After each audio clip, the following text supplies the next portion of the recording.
Mandcave, the only podcast hosted by two best friends with nothing in common except their first names. I'm Mandy Kaplan. And I'm Mandy Fabian, and every week we argue over, well, these days we're arguing over books and podcasts and anything that's not struck work because we never have the same opinion.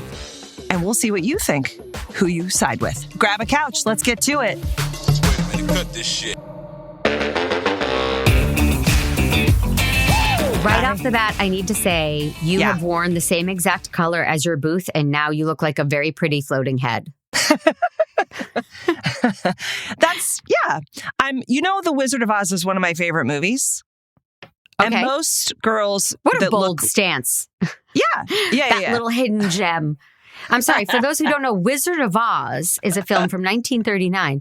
Yeah, go ahead. What the year I was born, so that's why it's special to me. Right. And most girls, like pretty ingenue types like myself, would go for Dorothy, but not me. I want to be the wizard. I've always wanted to be a genius. This is actually true. Did you know I used to play the Genius game in New York City? I don't know what that is. Oh, it's really fun and really simple. So playing the Genius game is just as simple as when you are in a public space, say a New York City subway platform or a theater or a Luby's cafeteria in Texas. It doesn't matter. You don't have to be in a metropolitan space. Okay. But you just look around and marvel that no one around you knows that you're a genius. Oh, see, I've been playing the Genius game my whole life and I didn't know it. Never at a Luby's, though. I draw the line. Oh, do they even still have Luby's, I wonder? I've never heard of Luby's, but I like saying it, but then it also makes me wince. I want you to know that when we are old ladies together, I'm going to take you to a Luby's, or we've been to a Luby's style situation. It's essentially a buffet, but they have like the 3 different kinds of Jell-O and the 4 different kinds of chip beef on toast and pasta. Oh, but it's not Soup Plantation. I mean, I'm not eating chipped beef for anybody, but Soup Plantation, may she rest in peace, was... It's a West Coast thing, and it was a salad bar, and it was my favorite place on earth, and it closed because of the pandemic. And that is the greatest loss we suffered from COVID. That's right. There. How are you doing with the book proposal on that? Are you almost done? Because I'd like to see the first draft. Because you're right. That's a lot of... No, people did not pay enough attention. And that's one of those things where we've rewritten history to talk about COVID and the people dying, when really it's the Soup Plantations we should care about. Right. I'm going to Spielberg because I want to shoot the film in a Schindler's List way. Where there's just one tomato that's a different color. Yeah. But I have a whole way. Wait, are you going to Spielberg's Labor Day party? Because I'm going to be there. Of course. Yeah. Oh, great. Okay, good. Well, we'll talk to him. We'll talk to him then. Yes. I like that you're going to Spielberg. I hope that happens for you sometime in your life, and I want to hear all about it. Thank you.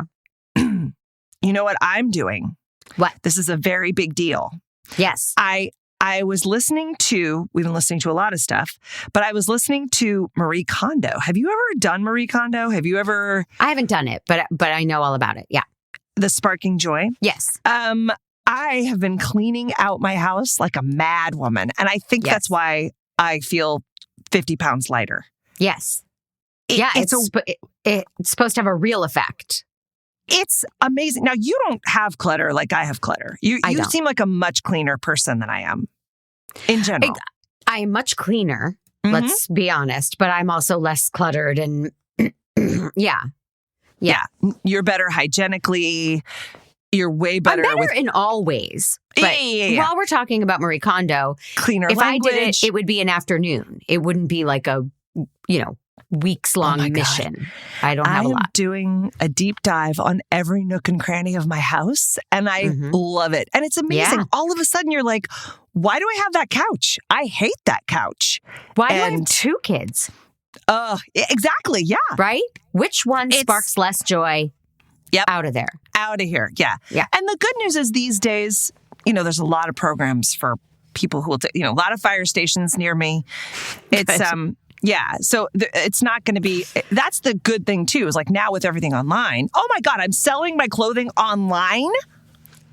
Really? Oh, it's bonkers. I've turned into a completely different woman. I don't love the eBay experience because it's actually, you're like, oh God, I made $15 on this thing and now I have to go to the post office. Right. But I made $15 on something. It's pretty exciting. Did I not start the podcast by telling you that you look pretty and that you're glowing? Oh, I think that was before the Gen Pop joined us for Fandies Only. Okay. Mm-hmm. Maybe it's that you're sparking joy. I think it could be. It's really good to get rid of crap. I love it so much. I've like just on the top floor, 5 giant trash bags have gone out. And there's more to come. More to come. Oh, yeah. Nice. Feels really good. Yeah. So thank you. Thanks for sharing that with me. And I'd be really curious to hear if anybody else has sparked joy and gotten rid of, I am the dirtiest bird. And it's wonderful to go, wow, okay. Yeah. We're changing that up. Like, I want my place to be like a pristine rental. You know what I mean? Ooh. Well, is this because you are planning on house swapping, right? Yeah, it is. Yeah. It's because someone is renting my house. Right. And so I'm making this thing look, it's the greatest excuse ever to actually just go ahead and make the place clean and pretty. Yep. I love it. Mm-hmm. I love it too. And I want to spark more joy for you. I have a music recommendation. Oh, great. Okay. I heard it on Pandora's Taylor Swift station, which in general plays the same genre. So it's very rare that I perk up and think, wait, I don't know this singer. Who is this? Right? Because it's usually the people I know and I love and I listen to. I heard 3-part harmony. And we know that's my thing. And yes. I thought, well, this ain't the Dixie Chicks. Them I know. Mm-hmm. This is, I think, the new Dixie Chicks. They are called Chapel Hart. Do you know Chapel Hart? No. H-A-R-T. No. Oh my God, you're a gift that just keeps on giving. Chapel Hart, what? I can't wait. So the song I heard is called You Can Keep Him, Jolene. It is a 40-year later follow-up to Dolly Parton's Jolene. No. They are these stunning women. So I Google them. Turns out, I don't know if they won the whole thing of America's Got Talent, but a lot of gold tickets were falling from the sky. So they did well on America's Got Talent. I know that. Oh my God. They happen to be 3 Black women. And they cried to Simon Cowell that Nashville rejected them because Nashville's not used to Black women. Which made Darius Rucker stand up and say, I'm putting you on my next album. And they are phenomenal. And I haven't listened enough to know a lot of their songs, but I know they sing about Jesus, which I love. Yeah, I love when Jesus gets a shout out. You love Easter and you love Christmas and it's a shame that you married a Jewish man. And I know this about you. Right. Yeah. No, but I do love Jesus in song. I'll be your Christian wife. Thank you very, very much. Yeah. Yes, because I have a Jewish wife, Carrie, so it's nice to spread it around. I can't believe we've never thought of this before. And when are we having our ceremony? Because you actually do a really good Christmas tree. It's beautiful and tasteful. Thank you. And I really respect your Christmas game. Yes. So, okay. Yeah. So Chapel Hart, H-A-R-T. Everybody, please, when you're done listening to us, and after you've left the Mandcave a 5-star review on Apple Podcasts and written us a review, please go to your Spotify or your Pandora or however you ingest music and check out Chapel Hart. Oh, God, what a gift. That's amazing. I'm You're so welcome. excited. Thank you. Mm-hmm. And I don't know, a big thing, actually. Excuse me. Uh-oh. Oh, that is a big thing. Oh. Whoa. Oh. She's dying, I'm so folks. sorry. No. It's all right. Do I need to call Mandy more? Just text her. She has her mud baths on Mondays. You don't want to bother her right now. Yeah. One of the biggest deals in my life, we are going to the Bear Music Fest, which is a music festival that we go to every year. But this year, my girls and I are playing a short set together and we are singing 3-part harmonies. And I am dying that we have gotten to this place with our family that we can actually do 3-part harmony. That's thrilling. Oh, it is. Will there be a video? Absolutely. I need a video. Thank you. Oh, that's so. We will video. I'm really excited. Mm-hmm. And guess what song they love to sing to? Goodbye, Earl. The Chicks. Oh, of course. Aforementioned Chicks. So we're going to be listening to some, Hart, H-A-R-T. What is it? Chapel Hart. Chapel Hart, right. I was like, it's not Carolina Hart. Chapel Hart. Introduce them to Chapel Hart. I am telling you. I'm so excited. Yay. And you have to watch clips of them on America's Got Talent because I was crying watching. I love because that. you just want them to take the world by storm, and you're watching the moment their dreams all come true. And yes, I can't. I'm excited. Yeah, I will watch it after the strike. Of course, I'll go back and watch that after the strike. Game shows are not struck, I don't think. Oh, they're not? I don't think so. Well, screw it. Yeah. I'm in it. Okay, so we listened to a podcast, but I think we're out of time. So, who shit? Wait, can I? Yeah. Who shit on the floor at my wedding? That was pretty good. Yeah. A lot of good accents. So what I'm going to ask is, Pete, the lovely and talented and handsome Pete. I love you, Pete. Could you please play the trailer up to the point where like the music sting kicks in? Because I think it's a good 40-second intro. What happened was we had this amazing wedding, best day of my life, naturally, married the woman of my dreams. It was such a perfect day. We had champagne reception under fluffy white clouds and jazz music playing and our favourite people. I didn't know about this, I don't think, until afterwards, until we got back to the hotel. And then Karen was explaining that something terrible had happened that night.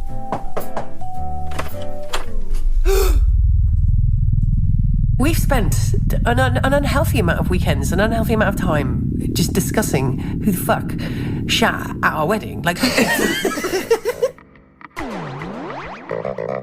That's right.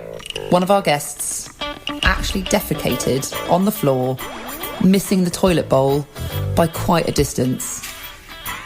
We quite naturally just have to know who was audacious enough to commit this most heinous crime. So we thought the best thing to do would be to join forces with our good friend Lauren Kilby to conduct a thorough investigation and get some answers. Okay, so now everybody's heard the best accents.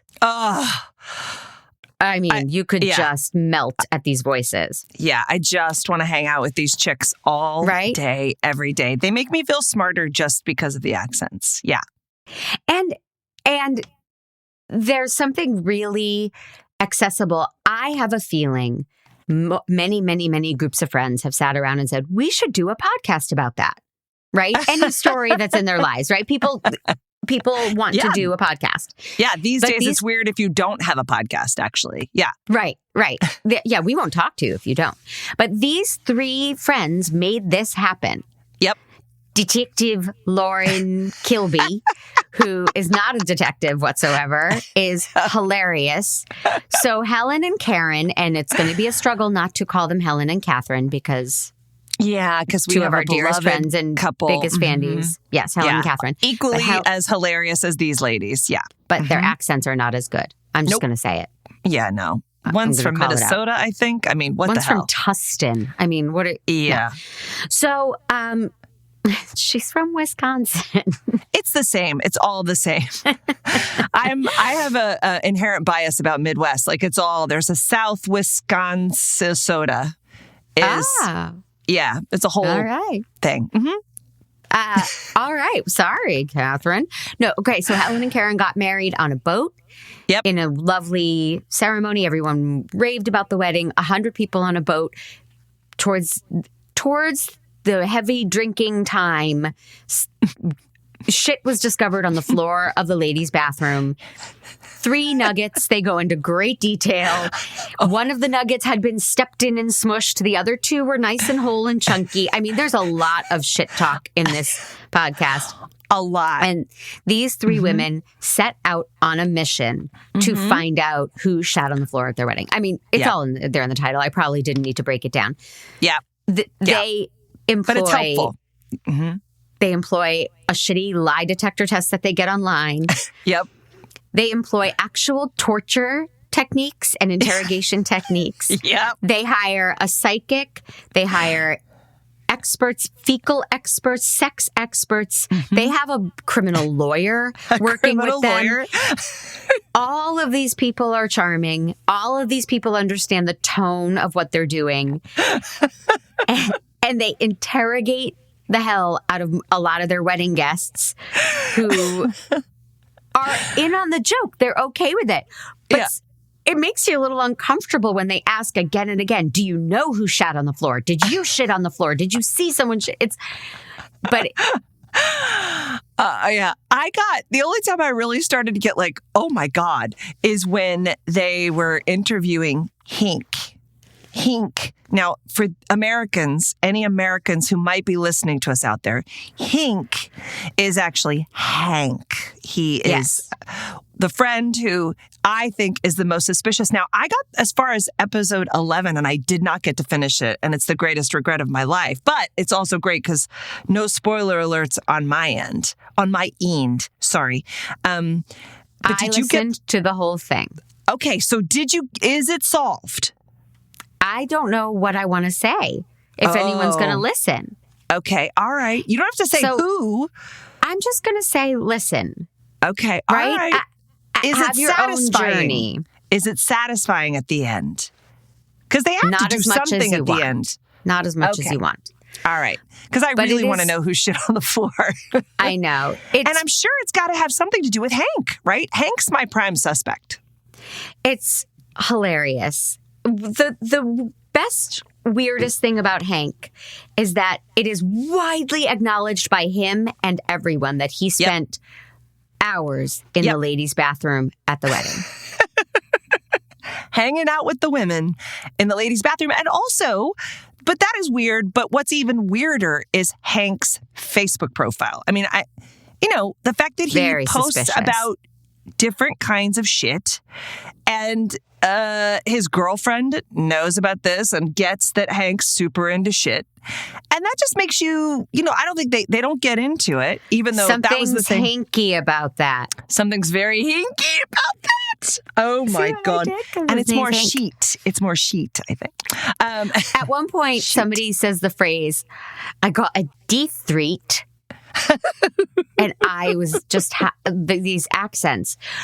One of my biggest complaints about the podcast is that all three women, even though they have different accents, do sound exactly the same. They do, yeah. And I'm never clear who's talking until they say, oh, well, that's because you always say that, Helen. And I'm like, oh, okay, so that was Helen that said that. It's really difficult to know who's talking at any given time. Well, Helen and Karen are similar names, too. It's like a little bit, it's not like one of them is Juanita and the other one is Pam.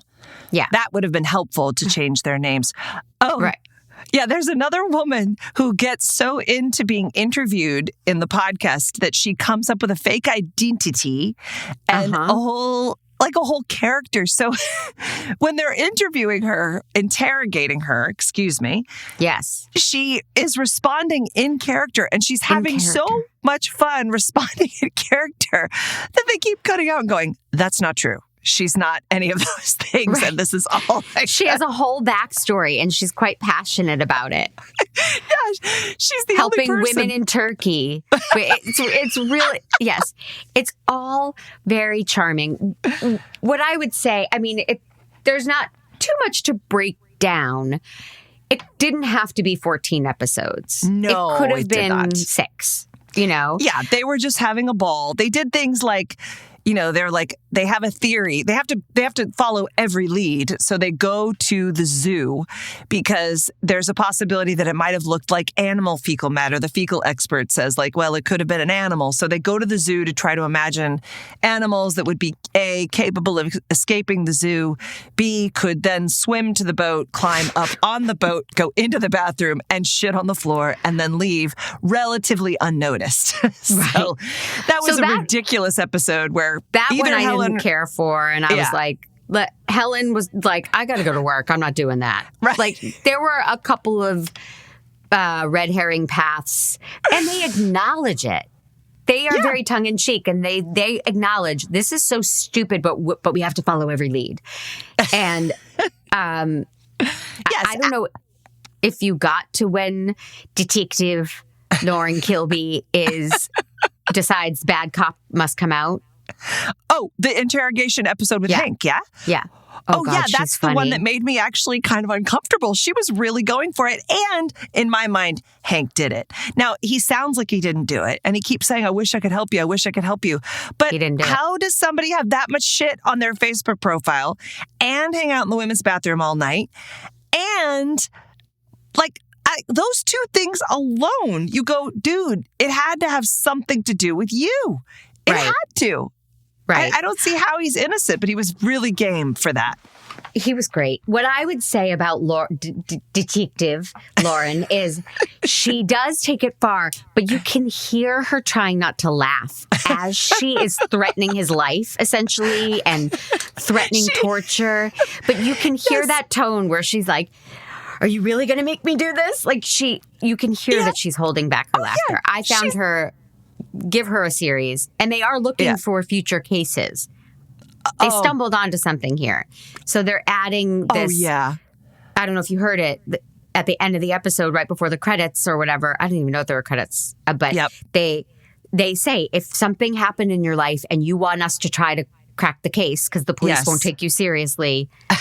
So they are looking for future cases. Oh, really well, I don't funny. have any shit-oriented cases, but I do have my 2 favorite denim jackets were stolen. At the same time, they were the best denim jackets. I don't even know if they still make them because I think you would call them today, you'd call them vintage. Oh. And meaning they had been in my closet for some time. But I will say they would not have left during this Spark Joy episode that I'm going through. I loved those jackets with my life. And they were stolen at my Sony screening of my movie Just Plus Not. Now, wait, why were you wearing 2 denim jackets at a screening?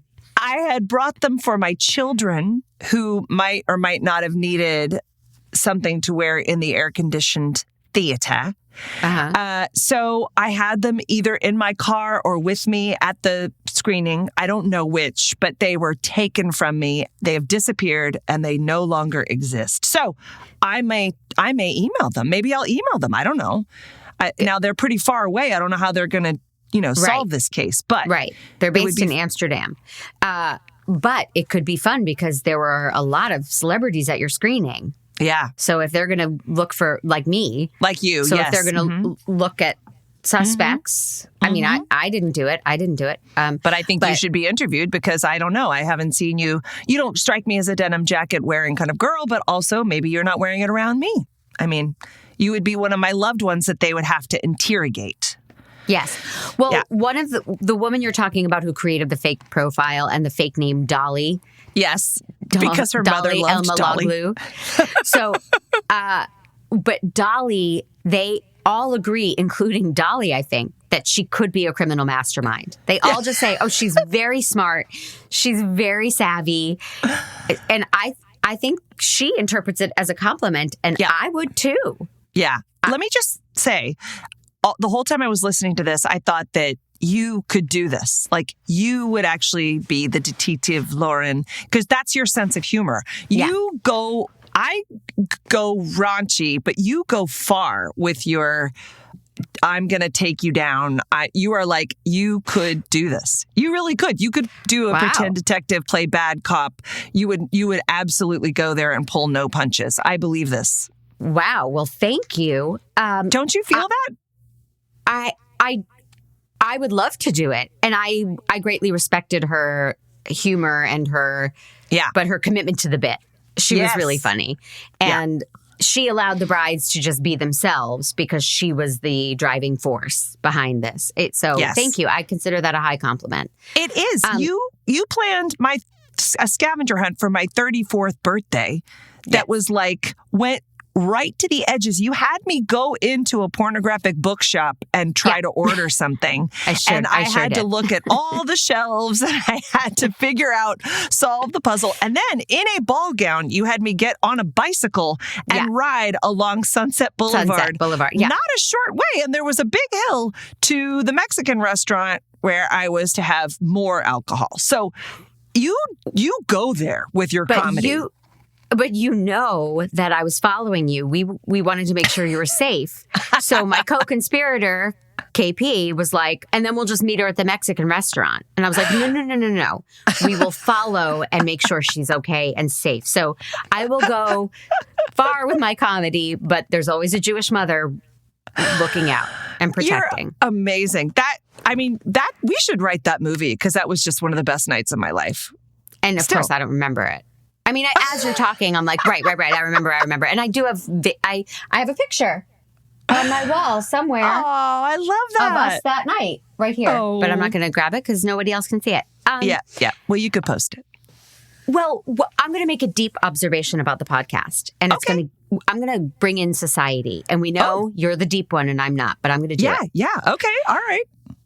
Even though this was done in good fun, they would come up with a suspect and then immediately create suspicion around the person. Yeah. And there would be a clear and present path to guilt for each person they came up with.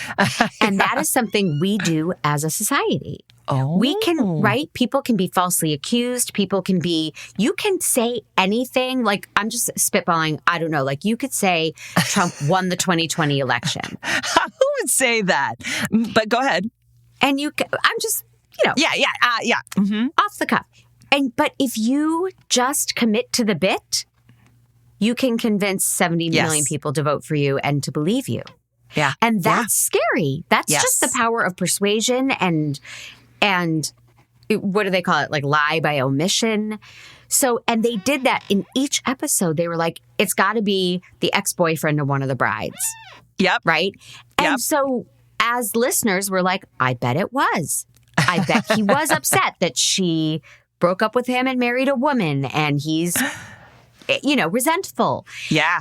And I found that to be a deeper takeaway from this. Yeah, that's interesting. Discuss. Well, that's true. I mean, it made me grateful for our legal system because I hope that doesn't go crooked because that really is the whole thing about like, innocent till proven guilty and you have to be able to prove things. You can't just say that Hank did it because he was in the bathroom and he has shit on his Facebook profile. That makes him suspicious, right? I'm really into Hank, as you can tell. You can't just say the boyfriend was jealous and so he did it. It's you're right. But they did this really funny thing where they really took leaps also with how and why, assuming that somebody was jealous or mad, assigning people motives. But you're right. And we've actually talked about this with our true crime podcast things that we've listened to where I think we disagreed on the Lacey Peterson case. There was because he seemed like such an asshole and he was an asshole, absolutely total asshole. But that doesn't make him guilty of the crime when the evidence points otherwise or does not point. Ladies and gentlemen, Scott Peterson is guilty and Mandy refuses to understand that. There was too much evidence that and he got off, didn't he? Didn't he get No. Well, it's been appealed or something. He won his appeal. Well, he's always something appealing. Happened. We talked about this on the podcast. Like he won the right to a new trial based on something, but he has not been found. He not won the guilty. right to a new trial because there was a lot of just because he was a dick. A lot of people assumed things, and there was evidence that the police cherry-picked to support their case. And that happens a lot, right? You're like, I think he's guilty, so I'm going to go ahead and say only the things that make this person seem guilty because I have evidence that makes them seem guilty, and I'm going to ignore the evidence that makes them not seem guilty. Exactly. And that's an interesting, Yes. That's happened a couple different, because it's hard. I mean, it's very hard to get that kind of evidence. I mean, look how long it's taken. Let's say, hypothetically, if someone were to falsely say, I won an election and I just did, and you're wrong and I'm right, I guess it takes a few years to put together the kind of irrefutable evidence that would convince a jury of people. Right. I think they have to It still won't convince those who really believed it. If Scott Peterson got off, I might still be saying, "Oh my God, they let a murderer out of jail." Because it's the bias. What's the phrase? Is it inherent bias? The something? Right. About a juror who, if you just go in there with an opinion, you're not going to be open to the Right. You have your theory, and then everything is biased because of that theory. So I can't. The thing about Pam, how the husband just went right to jail because everybody's like, well, the husband does it 99% of the time. Nobody even looked at Pam. I mean, it happens. The other thing that I think is really interesting and kind of radical about this podcast was these are two women getting married. They obviously have a lovely, supportive, fun, creative, artistic group of friends. The kind of wedding I would just love to be invited to. I wanted to to be there. Oh, yeah. On that boat. I mean, it sounded... on a boat. What a except great they served wedding. lasagna, not my top choice. Okay, go ahead. There were a lot of people that had comments about the food. You weren't alone in that. But it's kind of interesting. When I first heard it, I was like, oh no, was there a homophobe in this group? Like, did somebody shit on the floor? Like, was this a hate crime? Was somebody mad at the brides? Like, how does poop get on the floor? Is it possible somebody really just had to go that bad and then didn't clean it up? Or was this some sort of like a prank? Like someone has a really weird idea of a prank? Or was this a hate crime? Like, was there somebody who was like, and they kind of talk about that a little bit. Like, it's their special day. Right. Somebody on that boat had poop coming out of their butt onto the floor. And why? Right? That was one of the things that they explored. But when I first heard it, I was like, oh, God, did somebody was this a real FU middle finger to these people? Was that why they did it? So. I don't think so either. I think it was a drunken accident. But how do you drunkenly accidentally poop? Has that ever happened to you? Hink explained this. Okay. So, and I think it was Hink. And it was one of the funniest things, like walking down the street, laughing out loud at my podcast.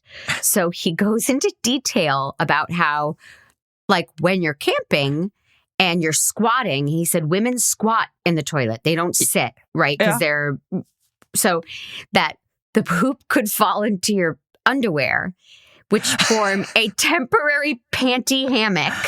Do you remember that phrase? So the poop falls in your panty hammock and you go, oh no. And then it catapults its way out of the panty hammock and onto the floor. And then they're embarrassed and they just want to cut bait and run. So that was a theory that I agreed with. That sent them down this whole rabbit hole of who wore what kind of underwear to the wedding. Because, Because yes, Hank theorizes people who wear G-strings like Mandy Fabian could not have had the panty hammock. Right, not a suspect. You are cleared. Yep. I would have been in big old trouble. Very suspicious with my granny panties. However, but I love that visual of like, it bounced, right? It didn't get the toilet. It landed in. But if I were questioning you, if I were going to bring you in for an interrogation, loving working on my Australian accent, I would challenge you to squat and be able to get your anus over the crotch of your underwear. Nobody can do that. I mean, I've done yoga for years. These people were very drunk. How do you get your anus over the crotch of your underwear while you're squatting? I don't know. Your butt goes behind your heels. There's just no other way around it. Well, and also to be clear, these were little dingleberries. This wasn't like a little hanger-on that just fell at the end. This was 3. They described them in detail as like Milky Ways. And did we... And did we clear up whether there were any dogs or pets on the boat? There were not. Damn it. That would just be such an easy solve. Like, even if someone had a pet poop bag or something, like how did it get there? I really want to know. Well, it is a mystery. I want to recommend another podcast. We won't listen to it because I've already listened to a lot of it, but this really reminded me of a wonderful podcast called My Dad Wrote a Porno. Did you listen to that one? Oh, no. It's older. It's pre-pandemic, and I don't know if they're still making it. It is similar in tone. Friends getting together, very hilarious, creative, smart friends getting together and deciding we have an idea for a podcast. And it is a very clean pitch. One of them says, you guys, I found out my dad's been writing erotic literature in retirement, and they just read sections of the book and then pull it apart. And it is very, very funny. So I'm highly recommending My Dad Wrote a Porno. And a lot of people listen to that one. So if you like My Dad Wrote a Porno, I think you would like this. I would recommend this. And if you need something light, which I think we all need these days, this is it's a mystery, but it's more just about laughing and going along the ride. Oh, yeah. This one, you mean? Yes. Yes. Oh, totally. Yeah. This is like hanging out with fun women and also perfecting your accents. I mean, that's obviously part of it. It is a crash course in many accents. And also seeing how easy it is to be a detective. I mean, that's the real takeaway, right? Is that we could all do police work. Yep. If we had to. So, Yep. She's good. Practically on the force. She took this far. So how many man jobs would you give it? Oh, I would give it 5. Maybe 4. Maybe 4. It is a little long. I was going to say like a 4.5. It is a little long, but just utterly enjoyable. And thank you, Tara Sands, for the recommendation. This would not have been on my radar, I don't think. It's just totally fun. And every time they said the title, who shit on the floor at my wedding? Over and over again. Weeding. Every time I would just laugh and laugh. It's just a funny title. So, yep. Mm-hmm. Excellent work. Yes. Good recommendation. Oh, hey. We agree. This is crazy. I love it. Well, I, of course, have a game, a very important, life-changing game. Always. So let's tell everybody that the Mandcave is a production of True Story FM engineering by Pete Wright, music by Ian Post. And I mentioned it before, 5 stars. If you're listening on Apple Podcasts, please do it right now. Write us a review. It helps us grow. We are so grateful. And if you write a review, we're going to give you a shout out on the podcast. Yes. And please do join us. If you want to talk to us, you can leave a review, or you can also come on Discord, mancave.com/Discord. There's a private Fandies only room and then a Gen Pop. That's general population. That's for all of our listeners. Please come and join us. We post pictures and have fun, witty repartee. And I revealed on there that I joined Wordle this week, finally. So... Yep. Welcome to the party. I got to tell you, it's a little late. It's like a cult, and I am ready to leave my old life behind. I know it's. Good. I know. So if you don't hear from me in a week, you know where I've gone. I've gone to the Wordle commune. Anyway, that's Discord, and then also we got some super fab merch. Very excited. We've got one coming, Make Jail Great Again, and there's going to be other things, I'm sure. So. Thank you so much for supporting us. We love you. $5 a month gets you to join the Fandy Club at mancave.com/Fandy. And we just do our best to make it all worth it. So thank you for supporting us, and thanks for hanging in. Thank you for being a Fandy. That's what I'm looking for. Yes. All right. Okay. Yep. So this is a quiz. I was racking my brain how you were going to make the shitting on the floor a quiz. Like, how many times have I pooped my own pants? I thought it might get personal, but let's see what you got. This has nothing to do with shit. I apologize. That's okay. Sprinkle some in. Gross. I feel like we've saturated them thus far in the podcast, right? Yep. Saturated. We have a lot of shit talk. Okay. Mm-hmm. This is, because this is a podcast about a wedding. Yeah. A wedding. What percent marriage material are you?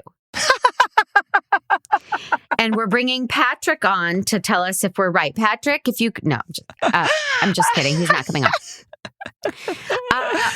So we're going to find out if you are marriage material. Okay. Am I supposed to be honest, or a little white lie time? Okay.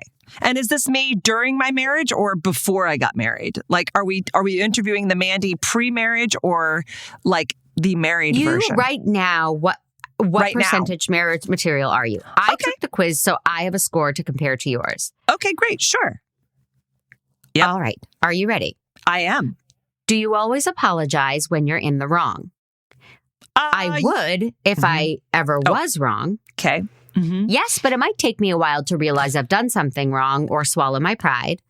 Yes, I always apologize if I think I've hurt someone. Oh, well, yes, I always apologize if I think I've hurt someone. I apologize if I say something that might have hurt someone. I apologize if someone else is in the room. I apologize a lot. Yeah. Okay. Yeah, because that could be annoying. So I don't know how to temper that on a BuzzFeed quiz, but we'll figure that out. It definitely is annoying. So if there's I apologize to an annoying extent, that's the one. Yeah. 5 annoying points after you get your percentage. Yeah, I'm sorry about that. Okay, great. Okay, so I am going to read a list and you're going to say yes or no, do they apply to you? Which of these things do you do for your partner? Okay. Make a conscious effort to compliment them regularly. Conscious? Yes. Say thank you whenever they do anything for you. Yes. Try to be enthusiastic about things that aren't necessarily interesting to you, but are important for them. Yeah. I mean, yeah. We said honest. Oh my God. You know what? I am being honest because I've gone to see Yes like 3 times. You know what I mean? I go to every concert. I listen to all of yes, I absolutely do that. Yes. Okay. Tell them you love them regularly. Yes. Make an effort to concentrate on only them when they're talking. Oof. Yes.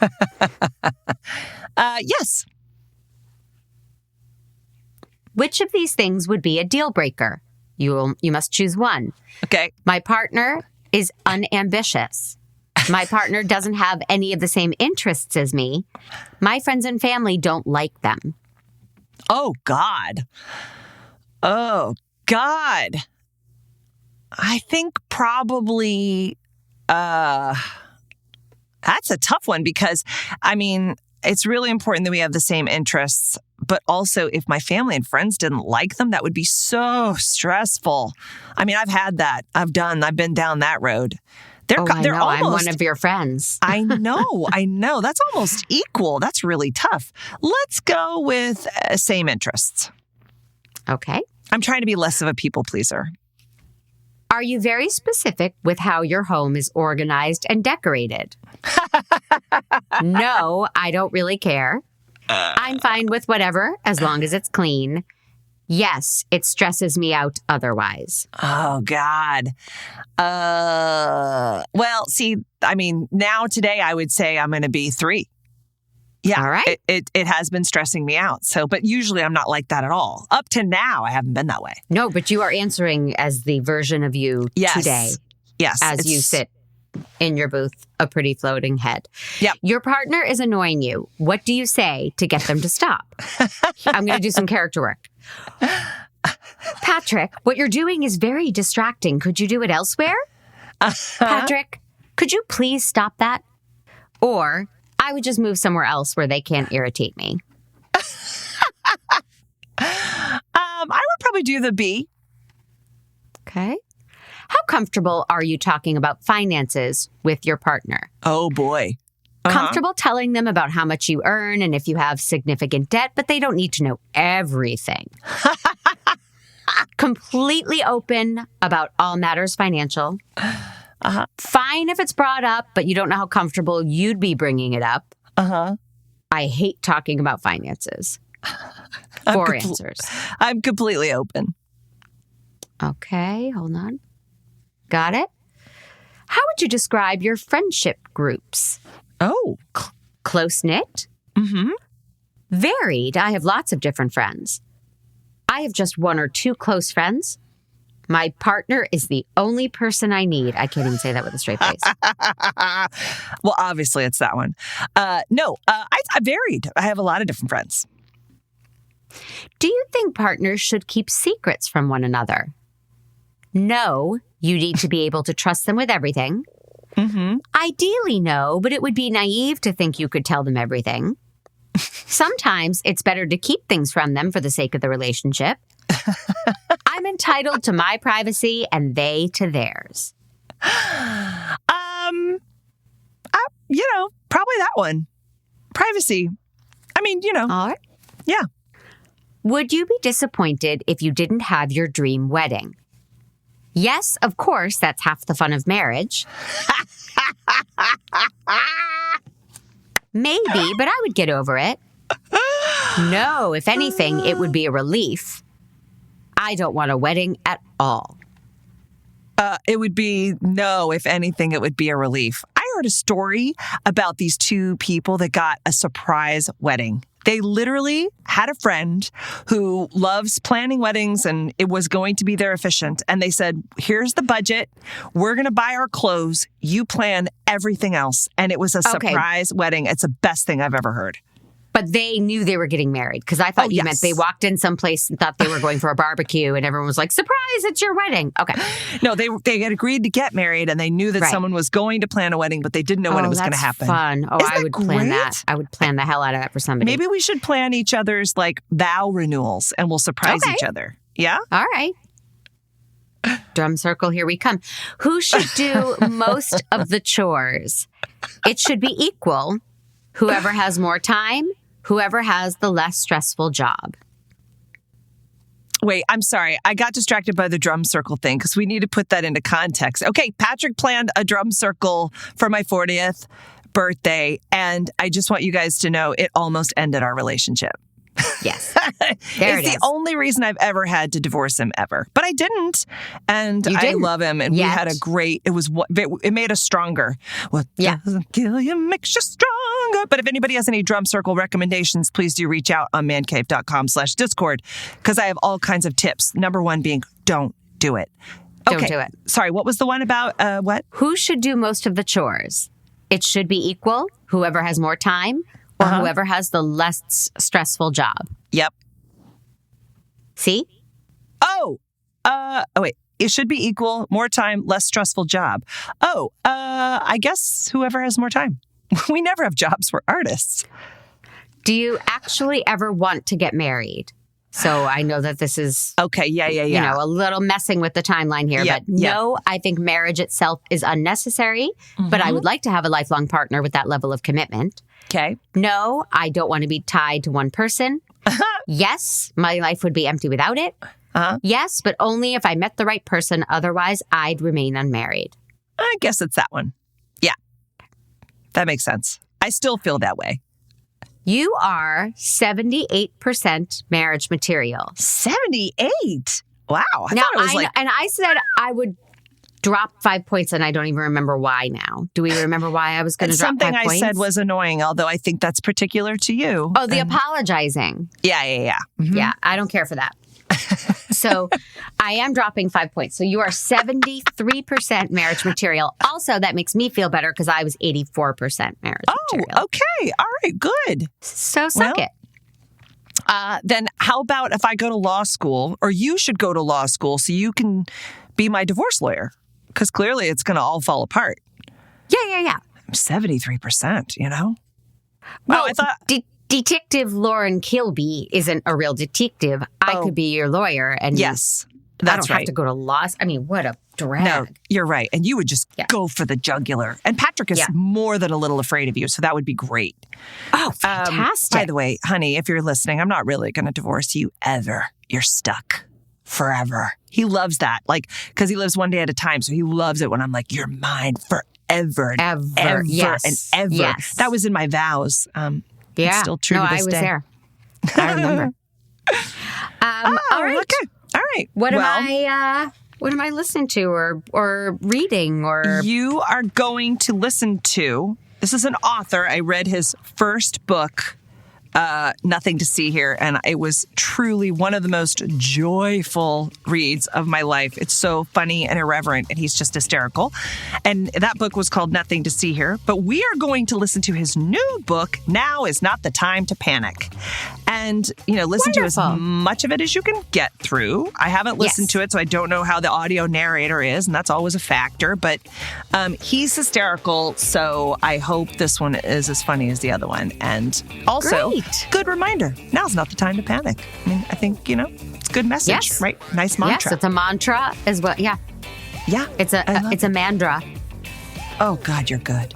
You're really good. Oh, I was kind of racking my brain, and I'm excited about the title of this podcast, which is obviously going to be Mandy Shat on the Floor at My Wedding. And I'm very, very excited about that. And tune in for the sequel, Mandy boffed my dad at the wedding. Oh, are we going to actually interview? We're going to actually do that? We're going to talk about how that happened? About how you hooked up with my dad? Yeah, I think it's time. I tried, but, I'm not marriage material like you are, okay? Right. It's true. Yeah. Yeah. All right. So that's what we're going to listen to as much as we can get through. And we'll let the people know about it because we're amazing. And I'll see you next week. All righty.